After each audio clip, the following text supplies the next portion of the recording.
My name is Boan. I'm from the School of Computer Engineering, NTU. I'm doing research in artificial intelligence, game theory, and optimization. It's my great honor to introduce our invited speaker, Gideon Rosenblatt, writer and the Vital Edge. Gideon writes about technology's impact on the human experience. For 10 years, he ran a mission-driven consulting company dedicated to helping environmental organizations use technology to better engage their constituents.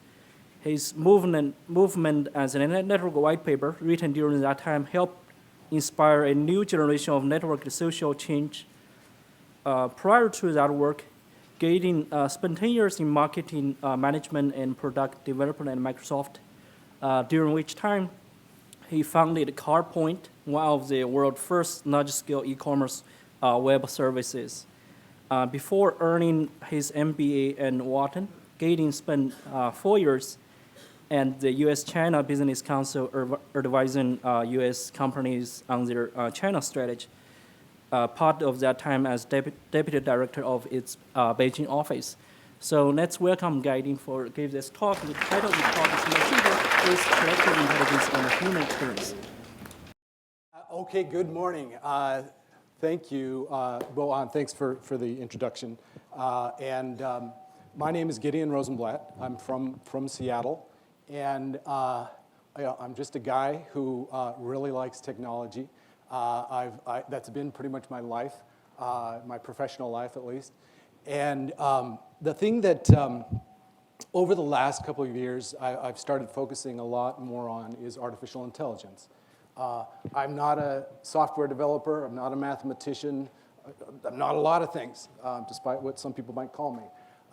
But the reason that I've honed in on artificial intelligence is that I think this is probably the most interesting and most powerful thing that is going on in the area of technology these days. And as I've started exploring this topic, when I talk to people, I tend to come up with kind of two very different reactions. When I talk to tech people in the, particularly in the commercialization of artificial intelligence, they just see it as another tool and they cannot understand what all the fuss is, many of them at least. When I talk to most normal people, I think I'm gonna, can we shut off this mic? Is that possible, or maybe I just have to stand over here? Okay, is that better? That's better. Okay, but now and yes, I'm not too tall. Okay, so the other response that I've tended to get is this. It's a kind of the look that you get when somebody looks at an insect, right? When they're thinking about artificial intelligence. It's that kind of that alien sense that people get when they're coming across something that feels very new and makes them somewhat uncomfortable. I run into this all the time. And we see it in the news. And the, is everything okay? Okay. I see, okay, to make that easier to read. All right. So one of the things that I loved about the theme behind this conference, and I want to tip of the hat to Jan for coming up with the silent transformations theme. Because what that actually helped me to do was to distill a bunch of things that have been kind of percolating in the back of my brain, although as we'll see later, I do have two brains now. It's helped me to see artificial intelligence with a slightly different perspective than I'd seen before. And what I mean by that is that this is not, from this silent transformations perspective, all this stuff is not actually that new. We've been living with these artifacts for a very long time. We just don't tend to see it that way. So I want to try to paint that picture for you today. I see myself as somebody who is, my job is to help people explore these issues, explore topics like artificial intelligence, and particularly with the lens of how it affects the human experience. At the end of the talk, what I want to try to do is then come back to some design considerations for how we think about these systems going forward in the future. All right, so artificial intelligence at the simplest level. Yay. At the simplest level, artificial intelligence is really just, it's something that we build as a way to extend the natural intelligence that we have, the biological intelligence that we have. Now, we humans are not the only animals who are able to build things as a way of extending their biological capabilities.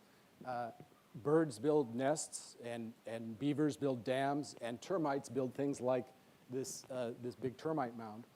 And Richard Dawkins, who's a great biologist, many of you I'm sure know him here, he referred to these phenomena as what he called the extended phenotype, which is to say that there are many animals that when their genes are expressed, they don't just show up in their body plans.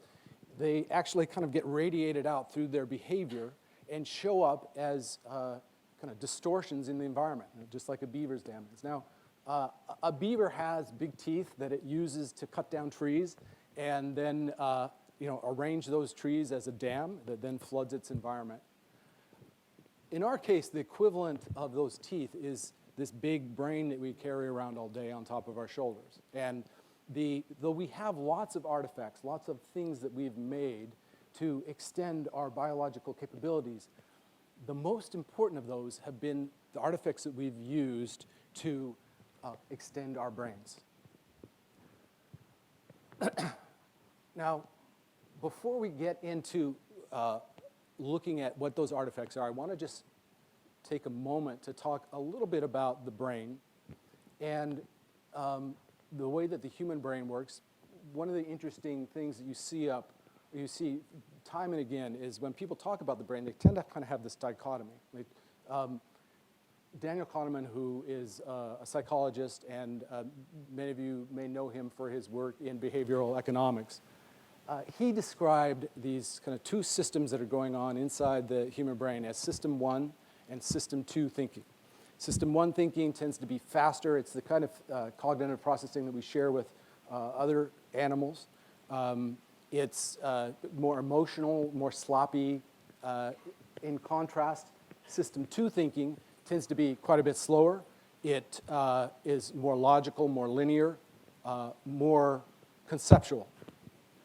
And 100 years earlier, Rudolf Steiner, who's not a name that tends to come up in these kinds of circles, but very interesting guy, and he was thinking about something roughly similar to this when he was talking about the difference between perceptual thinking and conceptual thinking. And to understand what he meant by that, one way of thinking about it is what is the object of that kind of cognitive processing. And in the case of perceptual thinking, you're talking about a percept, right, which is the object of my perceptual processing. So in this case, I'm looking at this, I'm interacting with this podium, this specific podium here. But I might also look at this podium from a conceptual point of view, as the idea of a podium, lots of different podiums, so I can be thinking about its attributes, and then I'm moving into the world of conceptual thinking. The other person to look at when we're looking at these two ways of thinking about these, the ways that we think, is Michael Polanyi, who back in the 60s was looking at different types of knowledge. And he made this distinction between what he called tacit knowledge and explicit knowledge. And I love the simple way that, you've got a great thinker when they can just say something so simply. I love the way that he describes tacit knowledge, which was that we know more than we can say. And what he meant by that is that there's certain types of knowledge that are embedded in our body in a way that makes it very hard to explain to somebody else, like riding a bike. I know how to ride a bike. I can tell you how to ride a bike, but you can't ride a bike until you actually start riding a bike. And you can contrast that with explicit knowledge, which is something that can easily be packaged up and explained to somebody else. So we've got these two, you could also think of this as left brain, right brain, right? That's another way of describing. And these are all kind of rough orders of, or different ways of describing similar phenomena. when we look at the history of human development, what I'm going to do is paint a kind of a picture, a logical explanation for how some of this, how some of our evolution may have happened. But the reality is, just as Doug was saying, we don't know. A lot of this stuff is just lost to history, and particularly when it comes to things like the human experience, things that are more in the world of the mind, it becomes very, very difficult unless we actually have written documents that can tell us how people thought back then. So some of this is conjecture, but I think this is a kind of a rough order of how things might have played out. So we basically started off like many other animals with this kind of systems one, fast thinking, this more kind of pattern recognizing cognitive processing capability. And at some point in time, we developed this ability to turn the podium, though we didn't have podiums back then, but we turned the podium from the kind of the percept into a concept. From there, something happened, and we gained the ability to turn that concept into a symbol. The symbol might be language, it might be a picture, it might be lots of different things, but I'm just going to use the term symbol. And what the symbol allowed us to do was to take that concept out of my head and transfer it into your head. So language is one of the ways that we do that, but there are lots of other ways that we do that. This becomes a very powerful tool. As Doug was mentioning, this ability to exchange symbols with one another becomes, allows me to tell you that there's a bear over there, or tell you that there's delicious berries over there, right? And this vastly accelerates the way that humans started to cooperate with one another. Now, over time, what happens is that we humans end up taking these symbols and we embed them into the various materials that we find lying around us. Right? So it might be stone, chiseling into stone. It might be mud, clay tablets that we form. Might be papyrus. Might be lots of different things. But and over time, again, as Doug, I was actually struck by how similar some of what Doug was talking about is to what I was about to say. But over time, what starts to happen is that these things become a little bit more abstract. These things that we're writing down, these symbols, become a little bit more abstract. And the other thing that's happening here, and what I've written up here, is that when you think about these artifacts that we're putting these symbols into, they act in a way kind of like an extension of the human voice. We're no longer limited to sharing these symbols with people who happen to be in earshot with us. Now we can share these symbols with people who are separated from us over great expanses of geographic space, but also over time. So that's one of the things that's kind of interesting about this. But there's another thing that I find particularly interesting about our ability to embed these symbols into our artifacts, and that is that it moves us into another dimension of reality. Now that's a bold statement, so let me explain what I mean. In the case of the beaver's got its teeth and it's there, chewing on trees and things, and it can manipulate the physical environment. Now we can do that too. We can manipulate the physical environment, but this ability to manipulate symbols makes the human species possibly distinct, probably distinct in our ability to manipulate things in the realm of ideas. Another dimension, the dimension of ideas. The other thing that is interesting about these artifacts is that they're not just about, they're not just a medium, they're not just a way of carrying symbols from me to you. They also actually serve as a way of storing intelligence in a place that's outside of our brains. So that makes them very interesting on a number of different levels. But you can think of them from that perspective. What do you call something that we store things in? It's a container. Right? That's one way to think of these artifacts, as a container for our intelligence. And the fact that we can now put stuff into, we can put our intelligence into these containers, and then later have somebody else come and withdraw that intelligence out of those containers makes them what I call containers of our collective intelligence. And I think that this is a very useful way for thinking about these very ancient artifacts, but I think that it also helps us to frame what we're doing today in a useful way. Let's just do a quick recap. What I've just gone through is that essentially, there are lots of animals that can build things that then serve as a way for them to extend their their natural capabilities. And in the case of humans, the most powerful of those mechanisms that we use are artifacts that extend our brain.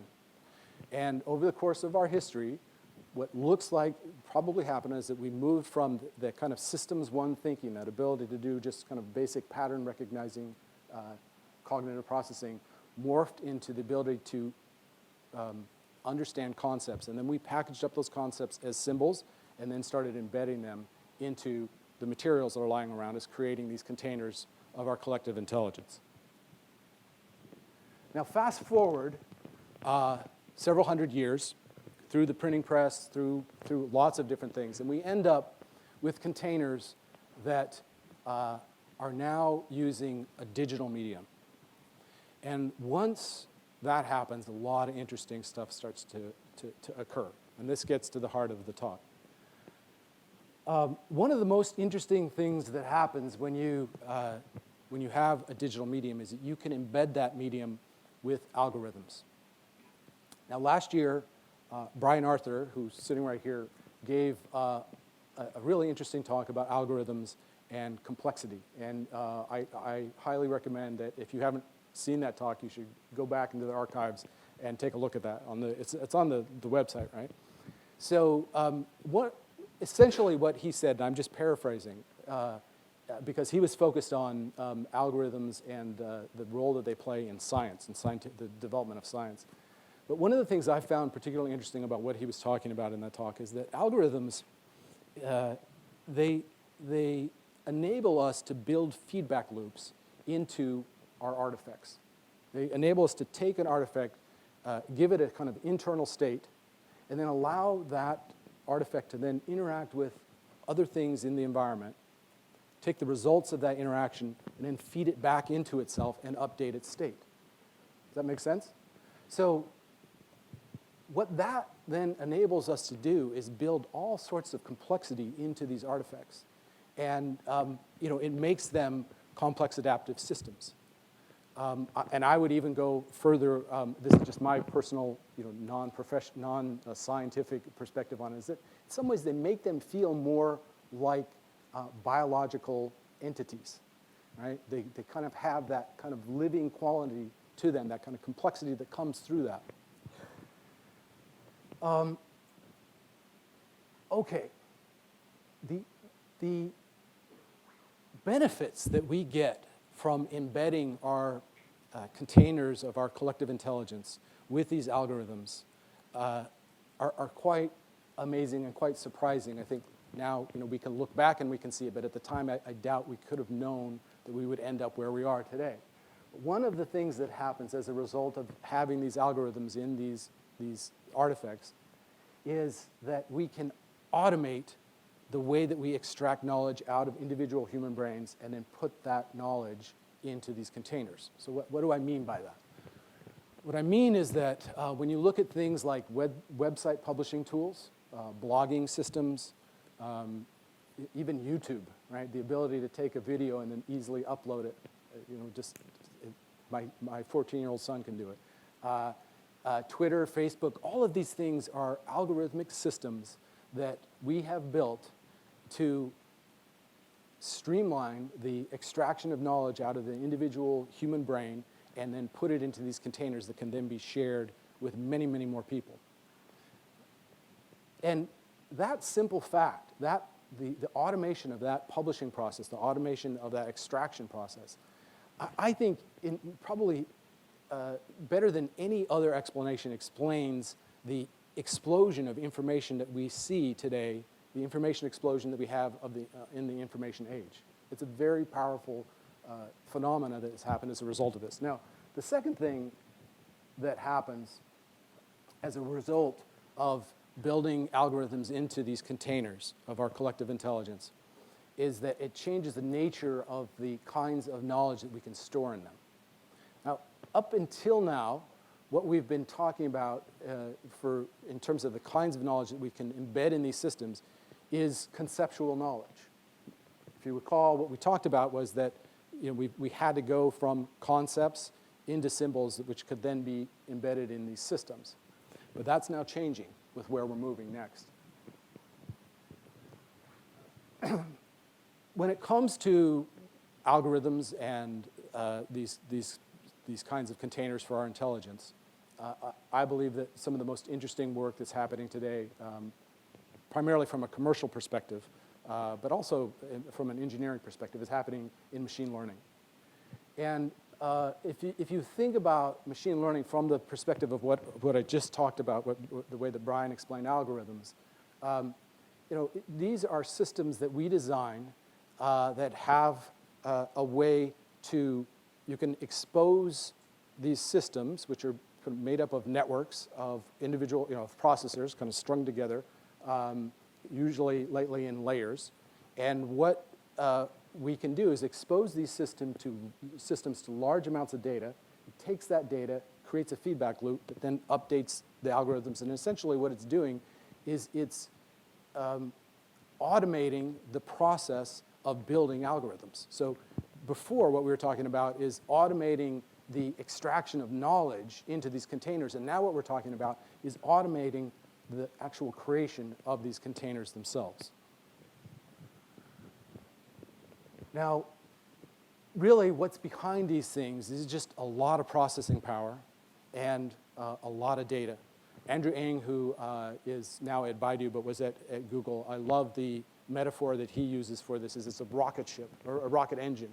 And the rocket needs two things. It needs a powerful engine, which is that's the processing power, but it also needs fuel. And the fuel in this case is data. And that's what drives a lot of these systems, and that's part of it.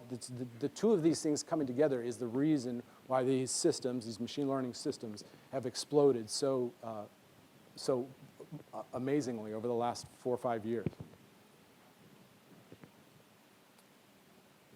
Now, in the background here, you see that's a Go board. And Doug also referred to this. There was an interesting development out of the UK just a few weeks ago. A team at Google, their DeepMind team, announced that they had cracked the game of Go.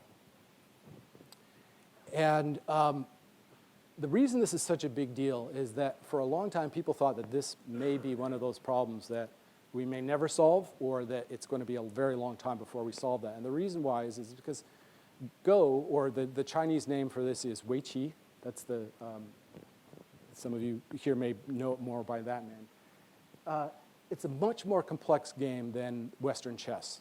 I don't play Go myself, but when you compare solving this problem to solving the problem of beating a chess master, this becomes way more complicated.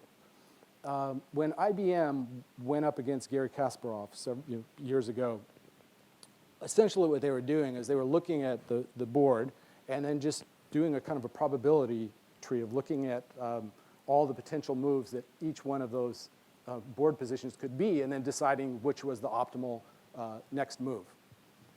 On a Go board, by the time you get to the 5th move on the board, the number of possible positions or paths or games that could come from that 5th move on the board is 5 trillion. So you quickly overwhelm the computer's ability to just be able to do that kind of brute force processing. So what the folks at Google, at DeepMind did, is they brought in a bunch of Go experts, or they used data about the games of a lot of these Go experts. And they said, let's take snapshots of all these different board positions. Okay, we'll use 30 million of them, so different board positions. And they said, okay, given this board position, what did this Go master end up doing? They used that data set to then train this deep learning system on how to essentially think like a Go master, a human Go master. They taught this system to basically do very sophisticated pattern recognition. And as a result, sometime in the fall, this system called AlphaGo beat a European Go champion. Now, some of you may be thinking, a European Go champion, what does that mean? And that's what a lot of people pointed out. So the interesting thing is that today, this very day, possibly even right at this moment, this AlphaGo system is going up against the world champion, Lee Soo-dol, in the first match of, I think, probably 4 or 5 matches. So we'll know by the end of the week whether they truly have cracked this game or not. But it's quite remarkable to see what they're doing.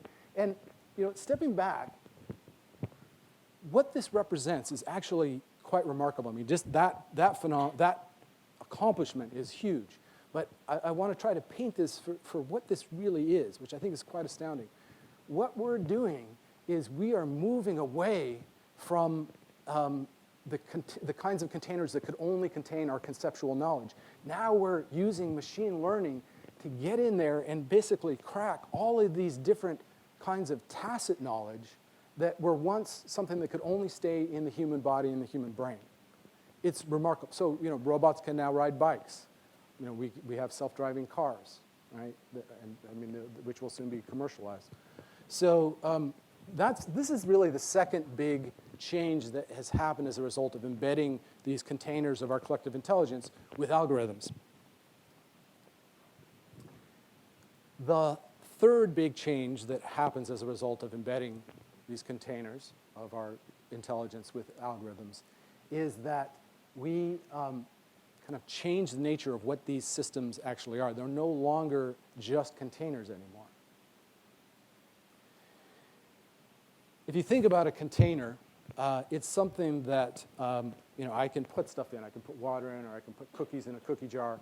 Somebody can then come back later, take those cookies out. Same thing with a book. I can put my knowledge of how to raise a vegetable garden or do calculus, whatever it is, into that book, and somebody can then come back later and take it out. But the key is that that's a person who is doing the taking out, right? The doing. The person is doing the doing.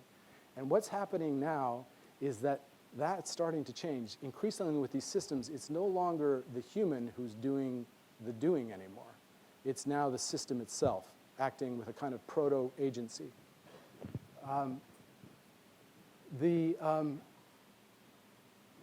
I'll give you one example of something that happened to me just a couple weeks ago. I was cleaning out the back of our 1999 Subaru Forester and found all of these printed maps, these paper-based maps that we bought when my son was first born. And they sat in the back, and we haven't used them forever. And I realized the other day that neither of my sons even probably know how to use these things anymore. They literally cannot use these maps. And I thought, wow, that is just so bizarre to think that in a generation, or less than that, I mean, really, it's just 16 years, these things are now largely useless to them. In other words, these maps, which were our containers of our collective intelligence about navigating, have now been replaced by a system that is essentially an agent that does the navigating for my sons. And what's also interesting is to think that in a few more years, even that system will be subsumed by another system, which will take the navigating and embed it into a self-driving car, so that my sons won't just be being navigated, they'll actually be being driven to their destination. The other example of this kind of move to agency here that I really want to highlight is this story that I wrote about last year because I found it so interesting. There's a company in California called Riot Games, and they make a game called League of Legends. It's a very popular game.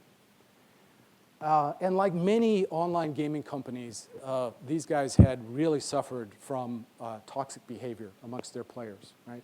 Racism, homophobia, all kinds of really bad behaviors were emerging as these players were playing with one another. And it was getting so bad that people, and this is true across the whole gaming sector, we're actually not wanting to play the game.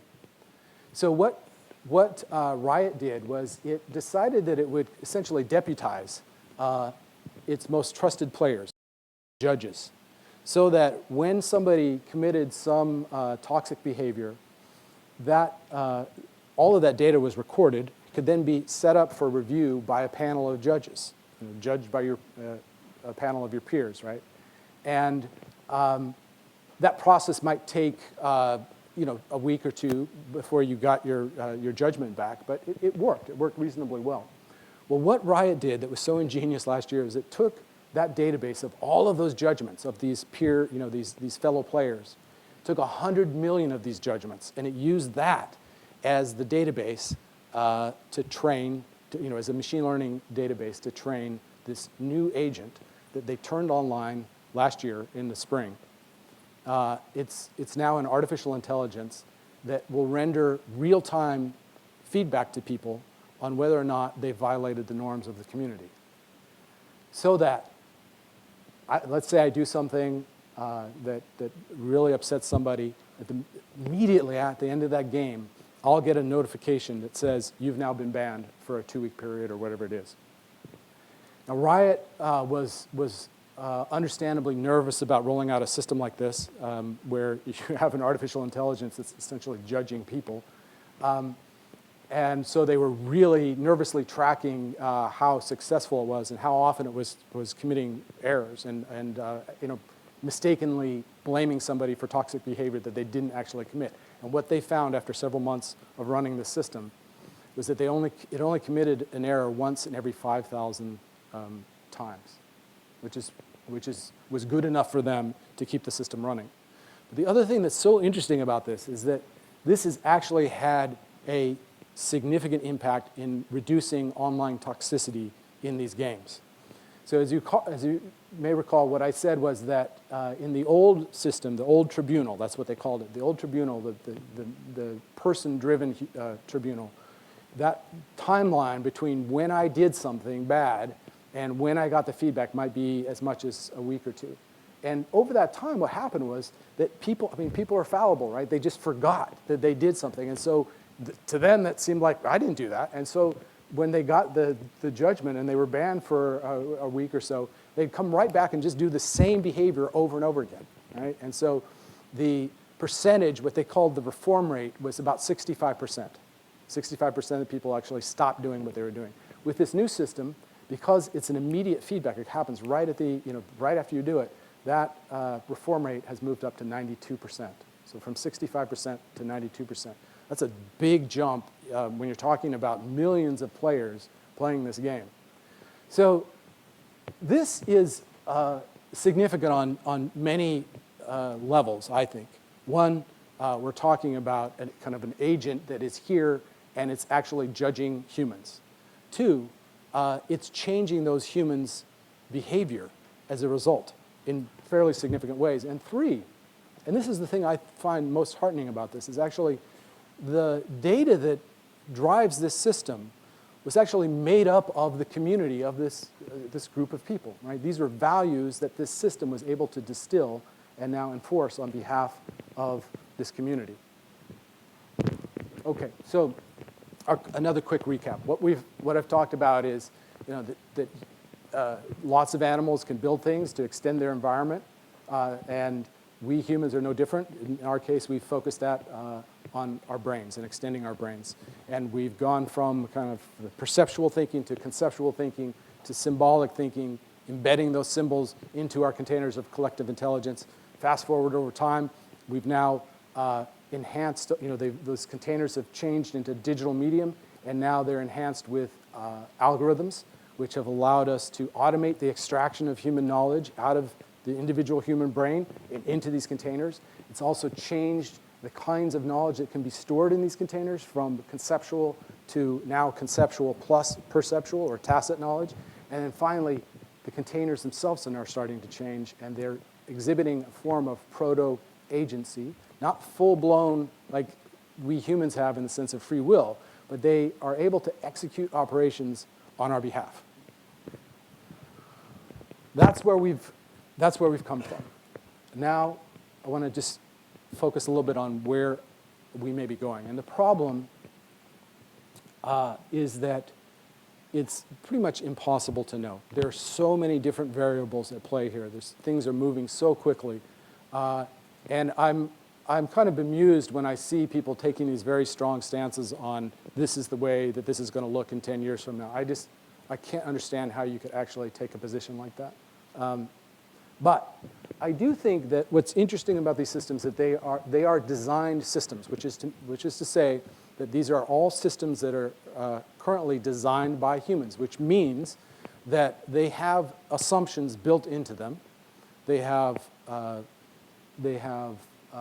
goals that are buried inside these systems. We just need to find a way to figure out what those are. And I like to think of this as the code behind the code. I just recently finished reading a book by John Markoff. It's called Machines of Loving Grace. And it's a really interesting read. It's a kind of a history of the artificial intelligence sector in the United States over the last several decades. And I'll just give you the highlight or the thing that I found most interesting from that book, which was that he essentially breaks the dynamics of the industry, or the kind of the history of the industry, into this kind of dynamic between two groups. The first group he calls the artificial intelligence group. And there are lots of different things that he says about this, but the thing I find most interesting is the design goal that he highlights here. And the design goal, sorry.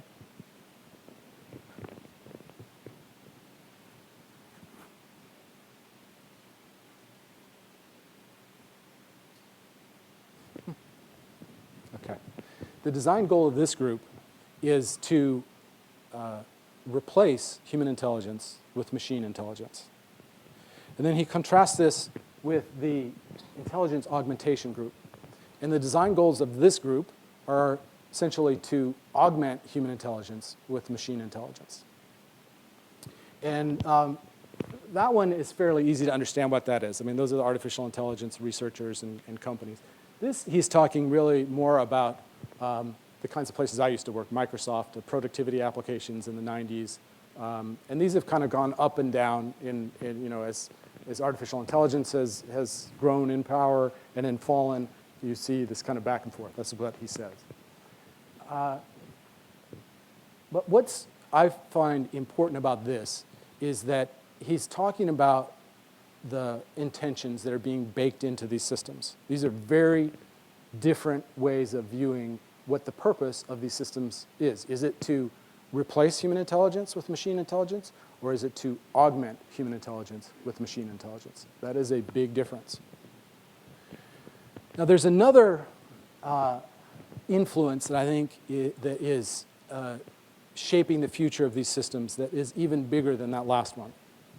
And that has to do with the systems that are building these systems. The systems that are building our artificial intelligence and our machine learning systems. When it comes to building these systems, there's lots of interesting math and science and engineering that goes into them. But in order for them to make it into the marketplace, in order for them to reach scale and get into the hands of users, they all have to go through the commercialization process of the private sector. And that's another way of saying that business, or the way that business works, acts as a powerful filter for what does and does not make it into these systems. In other words, it is a very important source of the code behind the code. When it comes to thinking about individual businesses and what their individual goals are, it becomes very difficult to do that because you have lots of businesses working in lots of different markets, working on lots of different solutions in different markets, and artificial intelligence is going to be no different. We're going to have we already have applications in healthcare, in education, in manufacturing, you name it. But the one thing that we can say is that when it comes to the profit-driven businesses, profit-driven businesses all have one overarching drive, which is the drive for profit. Now that drive over the last several decades, really since the 80s, has sharpened in the US into something that is a little bit different, actually significantly different from what came before it. And that difference is that now we're not just talking about a drive for profits, we're talking about a drive for shareholder value, or what you might also call shareholder primacy. So shareholder primacy, simply put, is the idea that though there are lots of potential goals that, or reasons for the existence of a business, the number one reason that a business exists in the first place is to maximize returns for its shareholders. That is the core idea behind shareholder primacy. And one way of looking at this, and we can, if people are interested, I've got some data to share about how this has actually shifted over the last several decades, how much this has shifted. But what this is really saying is that as you've got these large enterprises that are building value, the stakeholders are contributing to that value of, the value of whatever the products and services are that they're making. But that the number one reason that that company exists is to then take all that value and essentially extract it for shareholders. Now that may happen as a result of increasing your revenues or lowering your costs or some combination of the two. But the one thing that we've seen is that automation is a very powerful way of doing both of those. And we've seen it have that effect in the agricultural sector. We've seen it in manufacturing. And what we are now seeing is the move of that automation into the services sector, into white-collar jobs. And that really is a shift. It's no longer about robotics. I mean, that's happening in all of these sectors. It will happen. I'm not saying robotics is not important. Definitely not saying that. But what I'm saying is in the services sector and in white-collar jobs, it's really more about artificial intelligence. That is the way that shareholder maximization, shareholder primacy is going to show up. Is going back to the other graph that I was showing there, that that idea of replacing human intelligence with machine intelligence is going to look particularly attractive in the services area and in white-collar jobs. And so you see this alignment coming together here in this new sector. And it just happens to be at the time when all of this machine learning and these artificial intelligence systems are just starting to take off. There are a lot of high-profile people today, like Bill Gates, Elon Musk, Stephen Hawking, Nick Bostrom, who are worrying about the future of these systems and whether they represent a threat to the future of humanity. And the simple truth is that we just don't know. We really don't know. But I look at this and I look at some of what these predictions are, and a lot of them are kind of focused on Terminator-like scenarios of the future, or joblessness, or those kinds of things. But to me, the threat that I don't think is recognized quite enough is this threat of this kind of convergence of the shareholder primacy and the replacing human intelligence with machine intelligence. And you can almost do kind of a thought exercise of imagining the perfect version of that, a perfect profit machine that is completely automated, and its sole purpose is really just maximizing returns for shareholders, whatever those might end up being in the future, if there's no humans around to get it. So that, to me, is kind of a dismal vision for the seedbed of the future of intelligence on this planet. That, to me, does not inspire me with the kind of hope that I want to see in these kinds of systems. Now, is the system going to eat you up and relieve you of your humanity? Or are you going to be able to use the system to human purpose? This is Joseph Campbell, who is one of my favorite guys. He's a mythologist. And what I love about this quote, he wasn't talking about artificial intelligence per se. He was talking about the relationship that humans have with very large systems in general. what I love about what he's doing here is that he, as somebody who talks about myth, he's able to kind of pull back and see the big picture, much like the theme of this conference. This idea of the silent transformation also gives us the ability to step back and look at the big picture here. And I think that when we do that, what we see is that these systems are actually part of a very rich cultural legacy. You know, they are an extension of things that we've been working with for thousands of years. They're not just a mechanism for building wealth for, fabulous wealth for just a small number of people. So I think that that is one of the things that, for me, has been helpful about this conference, is being able to see that kind of longer context of our relationship in this. I actually am not a big fan of the kind of end of humanity scenario. I have, well, I guess, who would be a fan of that? I have a kind of fundamental optimism about where we're headed. And it maybe defies some logic, but I'll try to explain it. My optimism centers in my belief that we will figure this out. Just as we have learned to think through our books, and we've learned to think through our movies, and we've learned to think through our websites like Wikipedia and things like that, we will learn to think through these new systems, these new containers of our collective intelligence. We will figure it out. And as we hand off more and more aspects of our intelligence to these containers, it won't just change the containers themselves. It will actually change us. The Latin name for our species is Homo sapiens sapiens, the one who knows it knows. That's one way of describing it. And I think that as we hand off more and more of our collective intelligence to these systems, we may well need to reassess our name for ourselves. Perhaps we may be better known as Homo sapiens mechanicus, the one who knows through machines. Now, if that makes you feel a little bit creepy, allow me to elaborate a little bit more, because I don't think it has to be creepy. The key here is figuring out how we hand off aspects of our intelligence without losing what it means to be human in the first place. Essentially, what I'm talking about here is how do we know which aspects of our intelligence we can safely store in these containers of our collective intelligence, and which aspects of our intelligence really do belong in the container that we tend to call the human body and the human soul. And here, what we're talking about is essentially a design question.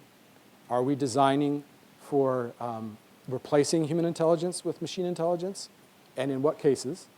Or are we designing for augmenting human intelligence with machine intelligence? And in what cases? When it comes to replacing our intelligence, our human intelligence with machine intelligence, I just don't believe that relying on Google Maps or even handing over driving to a car is going to do anything to seriously threaten our humanity. People may disagree with me on that. But I think that those kinds of systems will be far better at doing those kinds of tasks than we ever will be, and that we will probably be way better off for doing that, for handing that off. So in those kinds of things, I think that from a design perspective, it makes sense to hand them off and to replace human intelligence with machine intelligence. But when it comes to the kinds of things that we want to retain for ourselves, retain for the human container, this is where the silent transformation perspective, I think, becomes very useful, because looking back to this history, we see these containers as something else. And when we look at it from this perspective, of the silent transformation perspective, the kinds of things that emerge are a set of kind of subjective attributes, human qualities that have a kind of intrinsic value to them, that matters in and of themselves. So I'm talking here about kind of a bigger set of human intelligence than we normally think of. Things like love, compassion, creativity, imagination, curiosity, even volition and free will. These are aspects of ourselves that were we to somehow figure out a way to outsource them or hand them off to machines, we might actually wonder whether we're still having a human experience. And so when it comes to these kinds of things, these are the kinds of tasks where I think it does not make sense to be trying to replace that human intelligence with machine intelligence. That seems obvious. But the question is, are there ways that we might be able to use these systems, to design these systems in ways where we can augment our intelligence, our human intelligence, on even these most precious, these most human of our attributes? And I think that here is where this historical perspective is probably is most valuable. Because when you think about it, we humans have always used these containers of our collective intelligence as a way to explore our most powerful ideas, our most meaningful emotions, and the experiences that we care the most about. Those are all things, whether it's books or movies or now even websites. Those artifacts are how we explore these deeper aspects of our humanity. And so let me just wrap up by saying that I think that in the end, the greatest gift that these systems may well give to us is that they may make us better at doing the most important thing that we humans tend to do, which is to know ourselves. Thank you.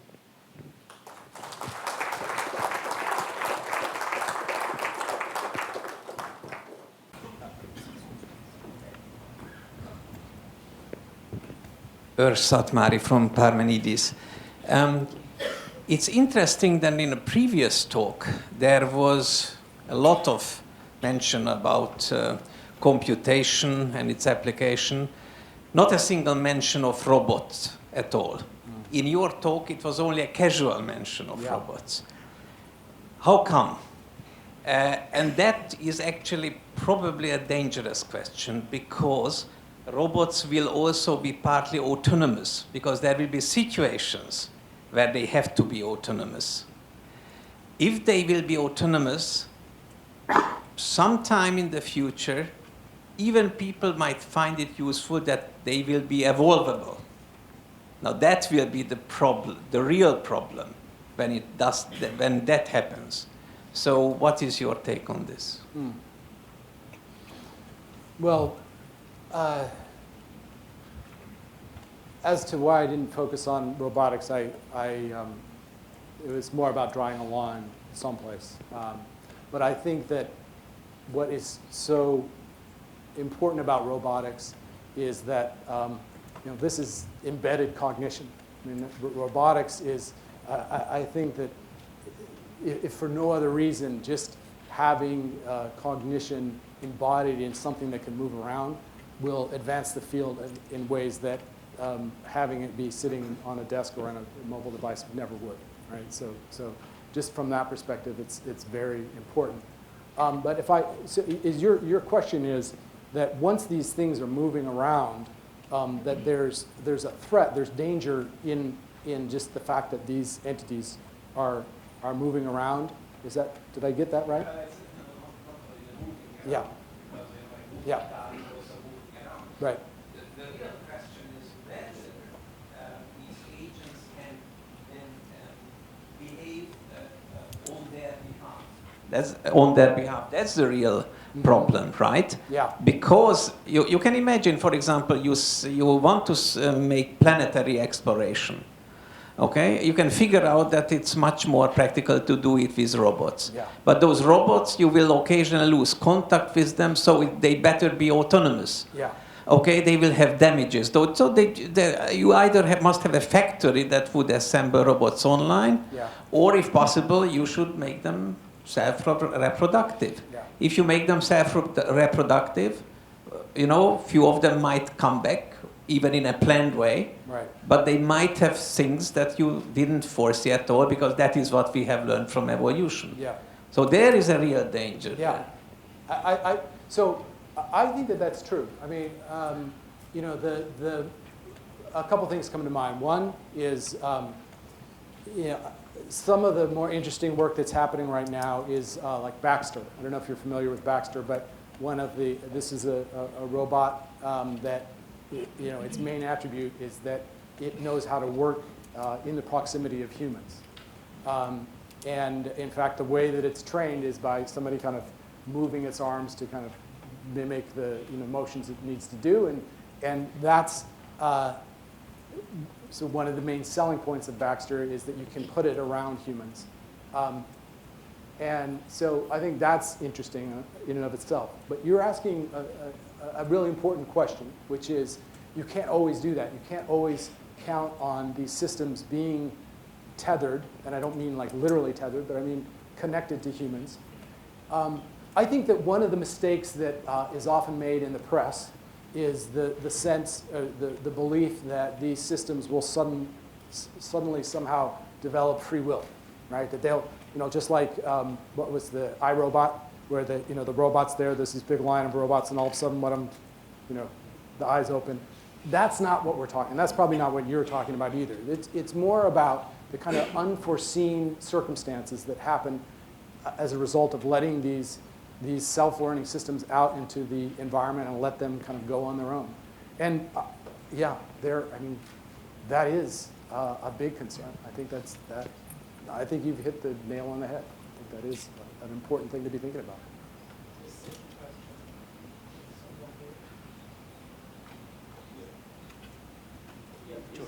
Okay. I would like to go back to your last slide, or not this one, which is worth watching, but the previous one. I don't know if you have ever tried, because you live in Seattle, hallucinogenic mushrooms or other hallucinogenic drugs or natural substances. But this enhances exactly a number of areas in your brain in functioning at their peak, sometimes with conflicting networks, and that's why people make bad trips.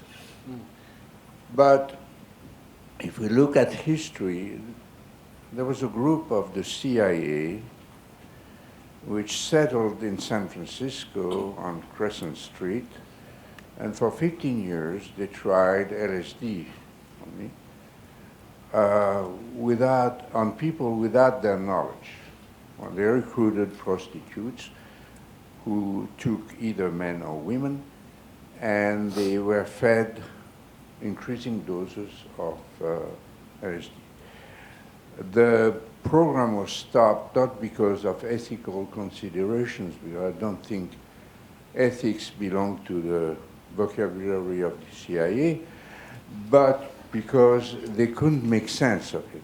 Now, if you use psilocybin or substances which are related to that, then the experience is very, very different.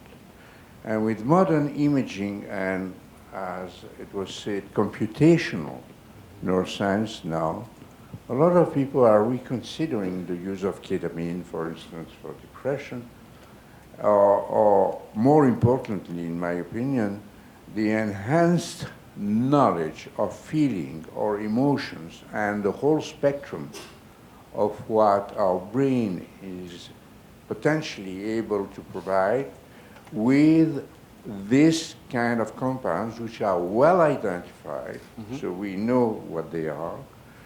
We suspect we know more of their targets, but there is a problem, and this is, in fact, the question for you. If you look at all the targets, and they are in different areas, and the receptors function differently, you end up with millions of combinations depending on the mood. That means each individual every 3 to 6 hours is different. Do you think that to enhance the power of pleasure, thinking, socialization, the list is long, there is a hope that these concepts that you developed, or preconcept, could help? That's one of the more interesting questions I've heard in a while. Okay, so there are these peak experiences or kind of states that the human mind can get into. And the question, I'm just paraphrasing, the question is, could the technology kind of help stimulate those similar states? I don't know. I mean, it's not, I've learned in various jobs never to go out and talk about things that you don't know and say, I know. What I do know is that there are a lot of people working on that problem. They're kind of from two ends. There's a guy in actually near my hometown. His name is Joe Dispenza, who is spending a lot of time basically recording those kinds of peak experiences.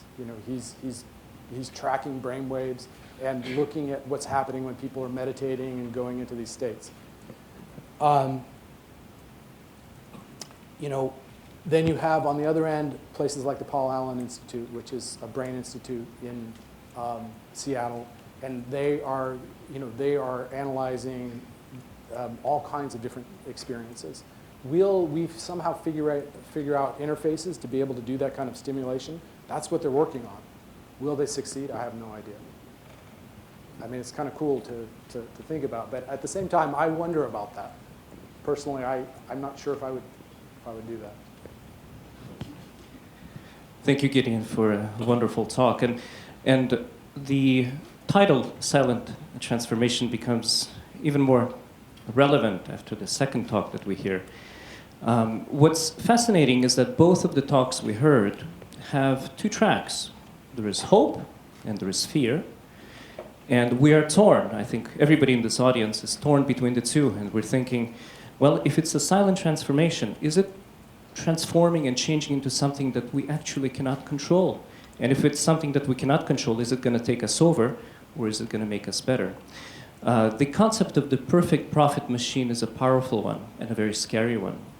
If we can control the aspects of it that bring this into a more fearful direction, such as perfect profit machine, do you know of any, or can you recommend or suggest a way that, just like there are laws against monopolies, there would be systems to prevent perfect profit machines being created and spinning out of control, as many of us are afraid of? That's a great question. The first thing that comes to mind is a plug for a book that is by Marjorie Kelly. It's called The Divine Right of Capital. And in that book, actually, there have only been a few times when I've read a book and had one of those matrix moments where I see the code. And in fact, that was the inspiration for me in using that, the code behind the code. Was, she kind of helped me to see many of the things that we assume about the way the stock market works are not actually true. If people are interested, I have some data I can share on that. My take on this, and I used to write more about this than about artificial intelligence, is that the two key areas for us to be working on as a society through our organizations, which is essentially what the focus of your question is. How do we prevent the perfect profit machine problem? The two areas are thinking about mission, the mission of the business. Is it truly true that shareholder primacy should be the thing that is driving all of our publicly traded corporations? Or might there be some other type of mission? And this is where you look at things like B corporations and other types of initiatives. There's a lot of work that's happening in this area to kind of reshape or redefine what it means for us to talk about the purpose of a business.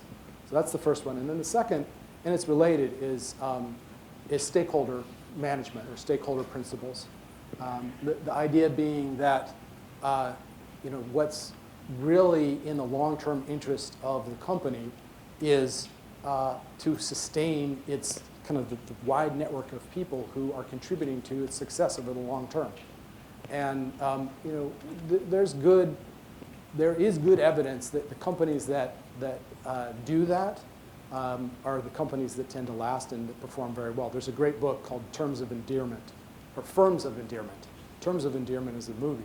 Firms of Endearment is a great book that talks about just that and some of the ways to kind of transform business to that end. But I think that if I were to kind of give the short answer to that, I think that business, understanding the way that business is affecting these systems, the way that it's coding these systems, is really important, and I don't think that it gets enough attention today when we think about these futures. I would like to focus on containerization, if I may.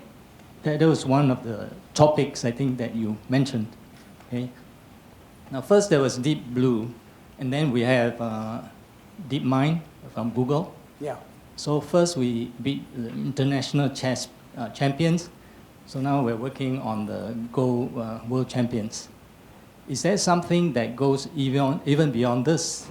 Is there something that goes beyond permutations and combinations? I'm referring to things like, let me give two specific examples. I think Bill Gates has been talking about the tablet computer for years, but then when Steve Jobs came, somehow he got it all right. And the thing was like selling like hotcakes. Mm-hmm. And now I think Surface is making some progress, right?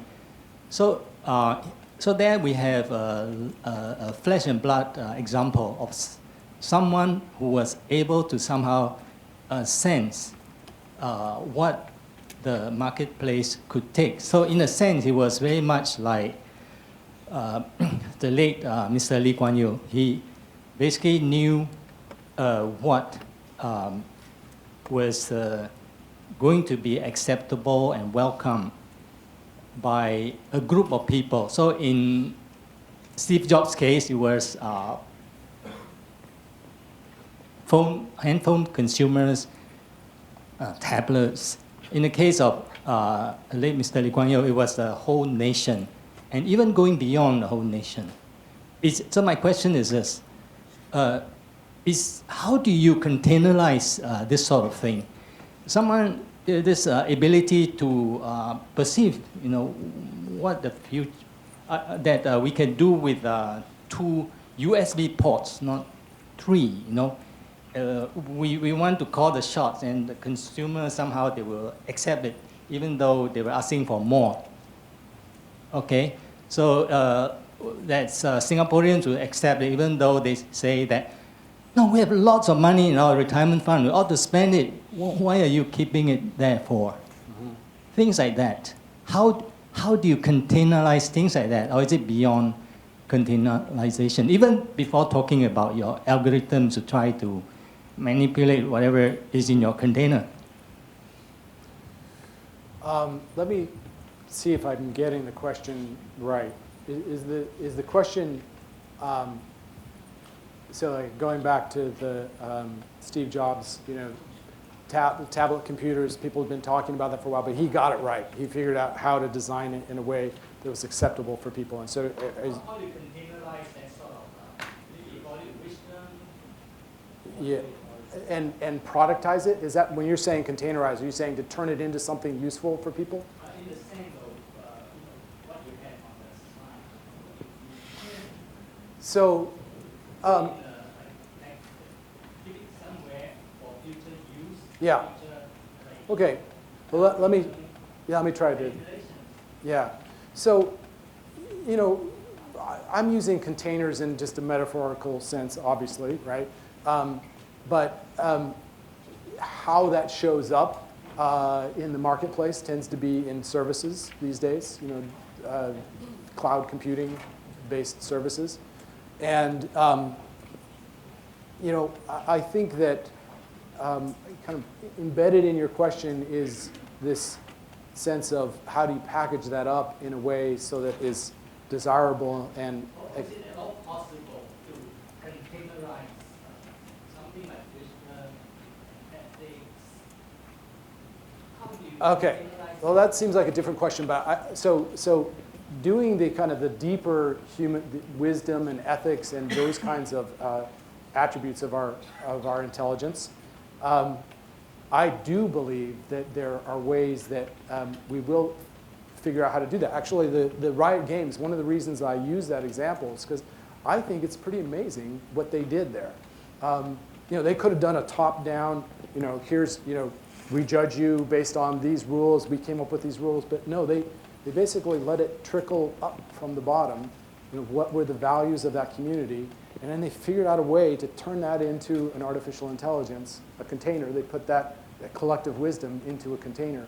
I think that's actually a really good example of kind of what you're talking about. And I'm hoping that that example, that Riot Games, I talk about that as often as I can because I think that's an example of a company doing it right, doing something kind of, you know, looking at its stakeholders, trying to understand what their values are, and then using that to inform the system. Excuse me. Hello.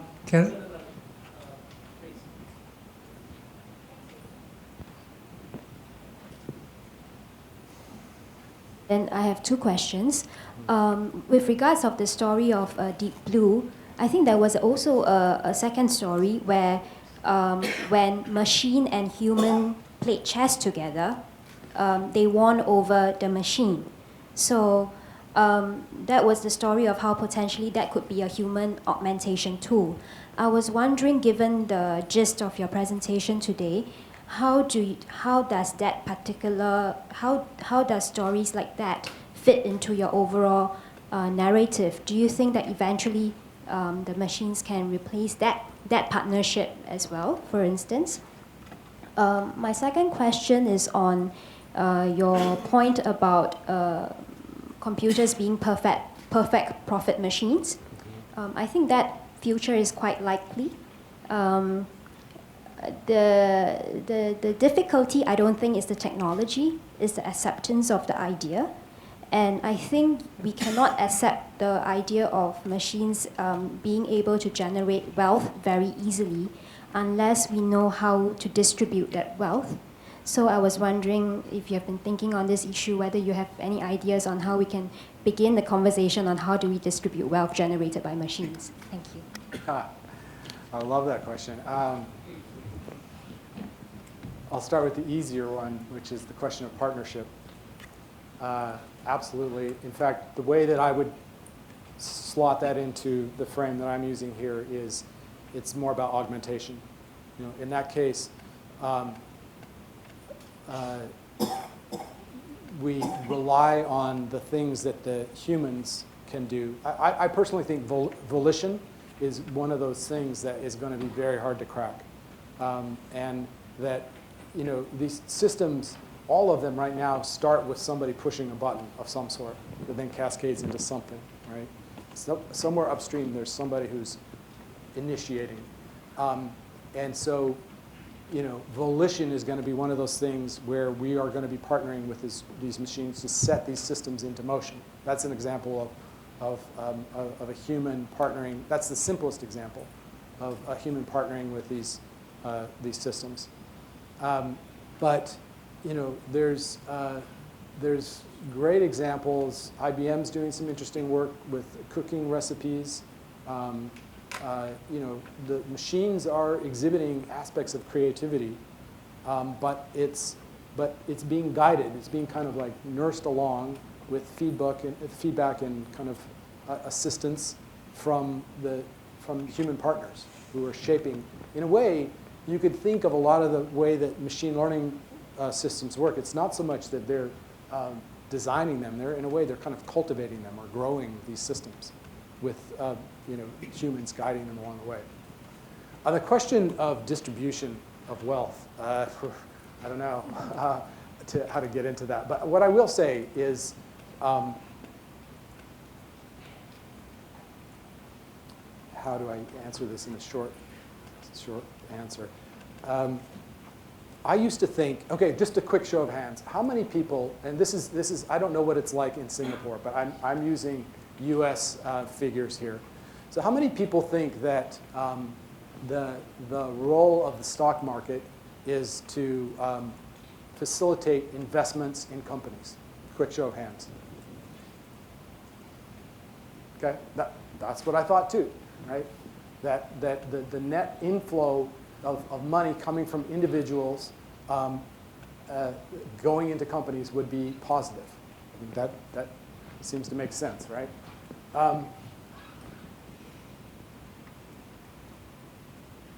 The reality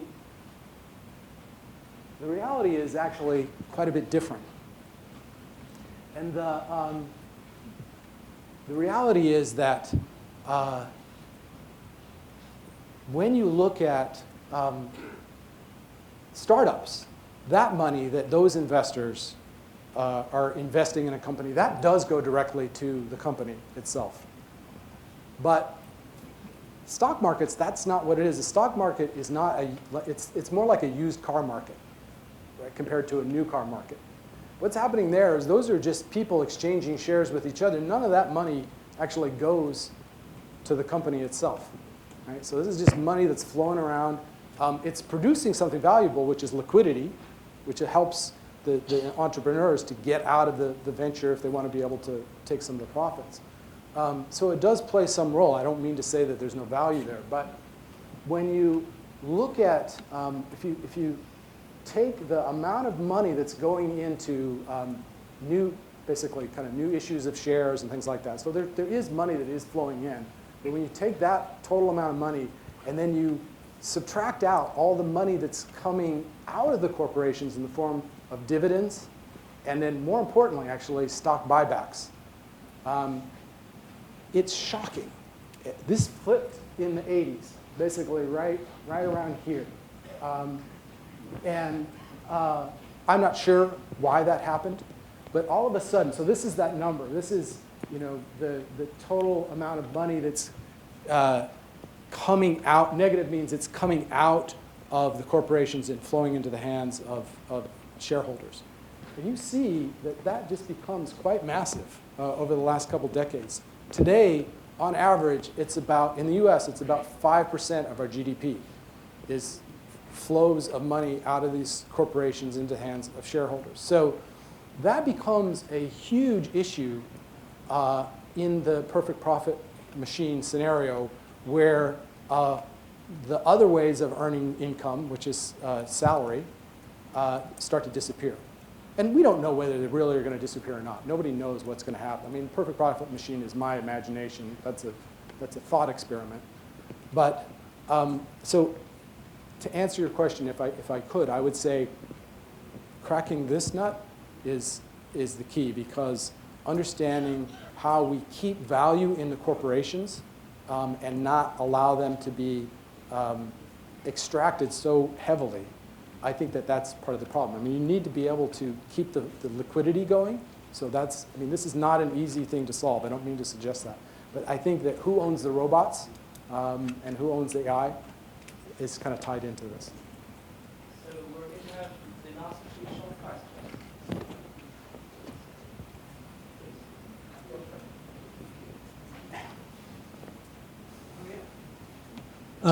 When you say silent, transformation, actually it does put some fear in the sense that when it's silent, it could be good and it could be insidious, and when we realize it, it could be too late. I'll give you an example, okay? I'm not a good mathematician, but I'm okay with mental arithmetic. I go to a cash counter, I pay exactly the same amount, and the cashier look at me and say, wow, you managed to calculate how much exactly you have to pay? Then the reason why I raised this point is really this. When you augment something, can you really not reduce something as well? Because what the cashier kind of tell me is this: I lost my sense to do mental arithmetic, right? How do you prevent that? Yeah. Well, I was thinking about that same question in a slightly different context. I was thinking about it in the context of driving a car. So is that fair to answer it that way? So I like driving cars. Actually, I love going for long drives. There's some enjoyment that I get from that. And I will probably miss the day when I do that. My sons could care less. Like they don't even really like driving that much. And what occurred to me is that, when I'm driving from a purely utilitarian perspective of get me from point A to point B, I'm happy to hand that off to a machine. But when I'm driving for pleasure, or another way of describing it would be for art. That's kind of a weird way of describing that, but when I'm doing something to express myself, I don't want a machine doing that. I want to do it. And so I think that same thing with Go or doing calculations, doing math. If there's some intrinsic value that you're getting, some way of expressing yourself through that, I think that then that's going to stay. People are going to want to continue to do that. I don't know if I would agree that we need to all continue to remember how to do math. Socrates long ago once was worried about writing. He was worried about what would happen to us when writing became popular, that we would lose the ability to remember long tracks of prose. Right? And he was right. We've forgotten how to do that. But what's come in place of that, writing and all these wonderful things that we have, there's a trade-off there. And in that case, I would choose to have books and all those kinds of things. So I don't know. That's my wishy-washy answer to your question. I think the big problem is really this. I agree with you when something that want to express yourself, and if we try to let somebody do it for us, we tend to lose that capacity. When I took mental arithmetic more as an example because that has to do with what I call using a mental faculty.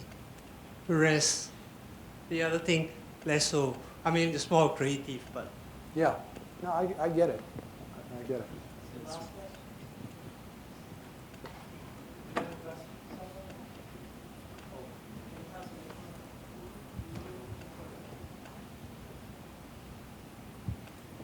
Thank you for the very stimulating talk. I have a question regarding this machine learning, which is related to what you're talking. So much for big data, data analytics, and data science, dealing with the next IS strike, and etc. Studying 5 million tweets a day to collect stuff. But so far, I don't know who has predicted what.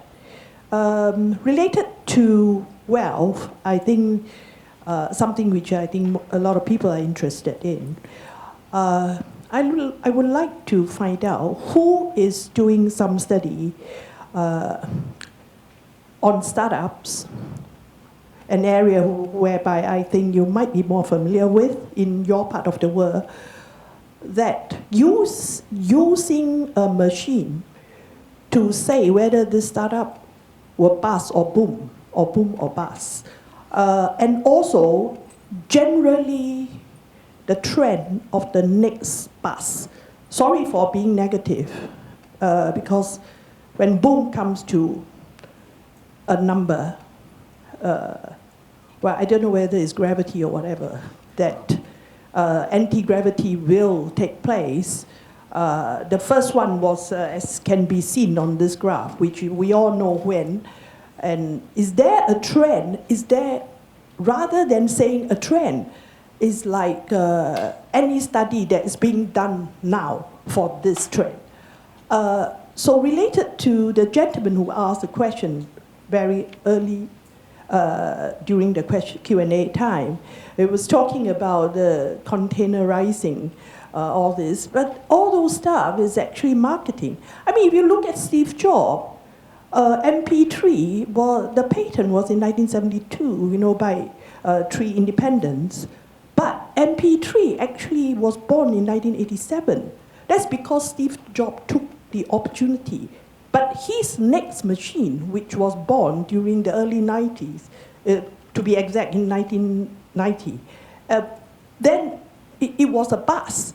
So even the selfie stick was a very old concept in 1976 by a Japanese guy who's still living in Japan now.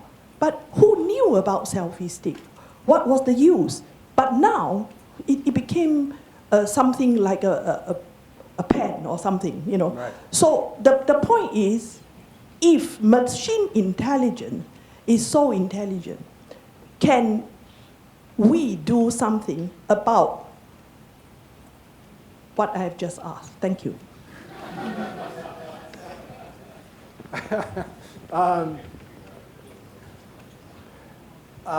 So part of the question, I think, was can machine intelligence help us to anticipate the downturns or to spot companies that are not likely to succeed? Is that the essence of it? That's the crux of the matter. Well, I don't follow this area that closely, but where a lot of the machine learning hires are happening today are on Wall Street. They are sucking up machine learning experts like crazy. I was on, do you have LinkedIn here in Singapore? Is that big? In the US, that's where a lot of people look for jobs. And It's going down now. what's that? LinkedIn.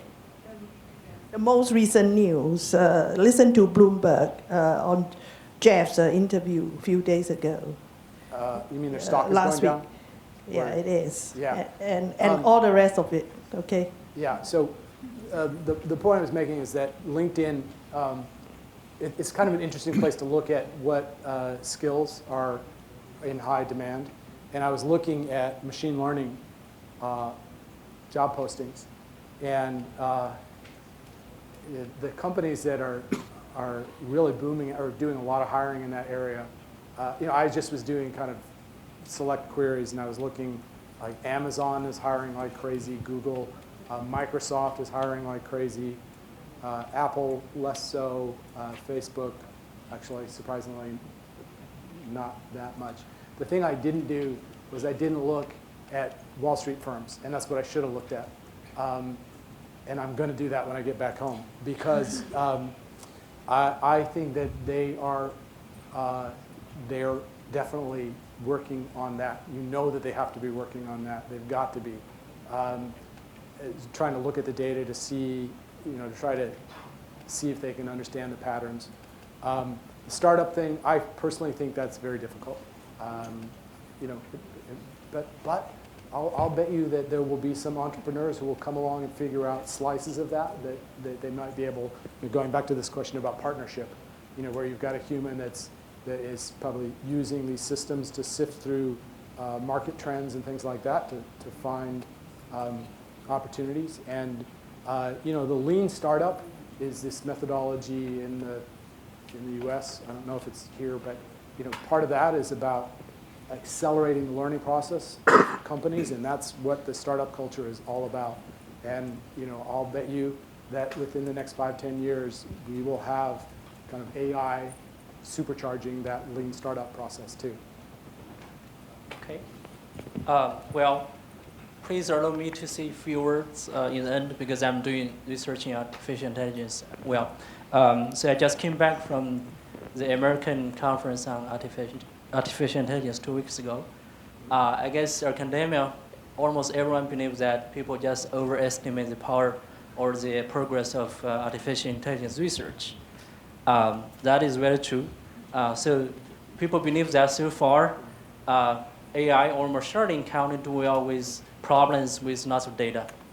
And people do not know. There are lots of open questions regarding how to interpret data, how to make reasoning, those type of things. Human beings are still need to be involved in solving those type of problems. So I guess industry or government or lots of people see lots of words for their benefit. But overall, academia feel we're not good enough. Maybe now everyone believes AI is good, where AI will do extremely well, can do lots of things. But maybe after 2 years, people will feel it's not as that good because this already happened twice in the history of artificial intelligence. So that's it. I guess at the end, I will present this Oh, great. Yeah, thank you.